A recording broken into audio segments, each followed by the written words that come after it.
నమ్మకాన్ని వమ్ము చేయకుండా జూబ్లీహిల్స్లో విజయఢంకా మోగిస్తామని జూబ్లీహిల్స్ నియోజకవర్గ కాంగ్రెస్ అభ్యర్థి నవీన్ యాదవ్ వెల్లడించారు. బీఆర్ఎస్ పార్టీ నియోజకవర్గ ప్రజలకు ఏం చేసిందో చెప్పి ఓట్లు అడగాలని, సింపతితో ఓట్లు పడే అవకాశం ఏం లేదని నవీన్ యాదవ్ అన్నారు. ముఖ్యమంత్రి రేవంత్ రెడ్డి పార్టీ అధిష్టానం తనపై నమ్మకంతో జూబ్లీహిల్స్ నుంచి పోటీ చేసే అవకాశం ఇచ్చారని, వారి నమ్మకాన్ని వమ్ము చేయకుండా జూబ్లీహిల్స్లో విజయఢంకా మోగిస్తామని ఆయన అన్నారు. నియోజకవర్గంలోని ప్రజల దీవెనలు, పార్టీ అధిష్టానం ఆశీస్సులతో గెలిచి తీరుతామని అన్నారు.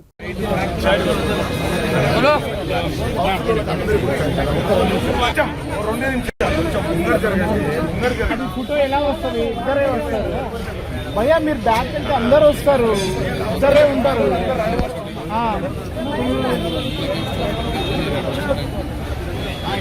కొంచెం వెనక స్ప్రెడ్ అవ్వండి, అందరూ వస్తారు.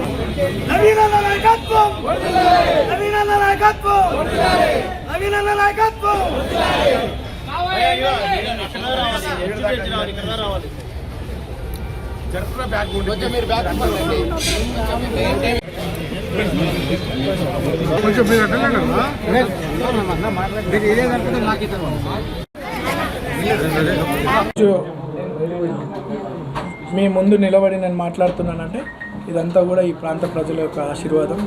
నా ఫాలోవర్స్ కానీ, కార్యకర్తలు కానీ, స్నేహితులు కానీ, ఈ ప్రాంత ప్రజలు కానీ, వాళ్ళ దీవెననే నన్ను ఈరోజు మీ ముందు నిలబెట్టి మాట్లాడుతున్నందుకు వారందరికీ కూడా నేను రుణపడి ఉంటానని చెప్పి తెలియజేస్తూ, మరి నా మీద ఎంతో నమ్మకంతో కాంగ్రెస్ అధిష్టానం సోనియా మేడం గారు, రాహుల్ గాంధీ గారు, ఏఐసిసి ప్రెసిడెంట్ ఖార్గే గారు, కేసీ వేణుగోపాల్ గారు నాకు ఈ అవకాశం కల్పిస్తున్నందుకు వారికి కృతజ్ఞత తెలియజేసుకుంటూ, మరి ప్రజాసేవలో మేము కట్టుబడి ఉన్నామని చెప్పి స్థానికంగా ప్రజల నిర్ణయం మేరకు స్థానికునికి అవకాశం కల్పించాలని, యువకుల్ని సమాజానికి ఉపయోగపడాలనుకుంటున్నటువంటి యువకుల్ని ప్రోత్సహించాలనే ఉద్దేశంతో మరి మా ప్రియతమ నాయకులు ముఖ్యమంత్రి రేవంత్ అన్న ఈ అవకాశం కల్పించడం, మా పిసిసి అధ్యక్షులు మహేష్ అన్న, ఇన్ఛార్జ్ మేడం మీనాక్షి నటరాజన్ గారు, అలాగే విశ్వనాథం గారు అండ్ ఎంటైర్ క్యాబినెట్ మా పట్ల తీసుకున్నటువంటి నిర్ణయాన్ని, నా మీద నమ్మకం పెట్టి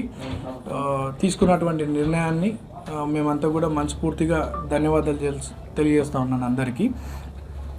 ఖచ్చితంగా వారు మా మీద ఏదైతే నమ్మకం పెట్టుకున్నారో 100% దాని గురించి నిరంతరం కృషి చేసి ఈ జూబ్లీహిల్స్లో కాంగ్రెస్ పార్టీని అత్యంత మెజార్టీతో గెలిపించే ప్రయత్నం మేము చేస్తున్నాం. గత 10 సంవత్సరాలుగా బీఆర్ఎస్ పార్టీ ఏం చేసిందో, ఏం డెవలప్మెంట్ యాక్టివిటీ చేసిందో అది చూపించుకొని ఓట్లు అడగాలి. సింపతి మీద ఓట్లు రావడం, ఎలక్షన్ పోవడం కాదు. ఏం డెవలప్మెంట్ చేసింది అనేది చూపించాలి వాళ్ళు. కాంగ్రెస్ పార్టీ అధికారంలోకి వచ్చినప్పటి నుండి కూడా అనేక సంక్షేమ పథకాలు ప్రజల్లో వెళ్తున్నాయి. ఈరోజు జూబ్లీహిల్స్లో గత 2 నెలలుగా 3 మంత్రుల్ని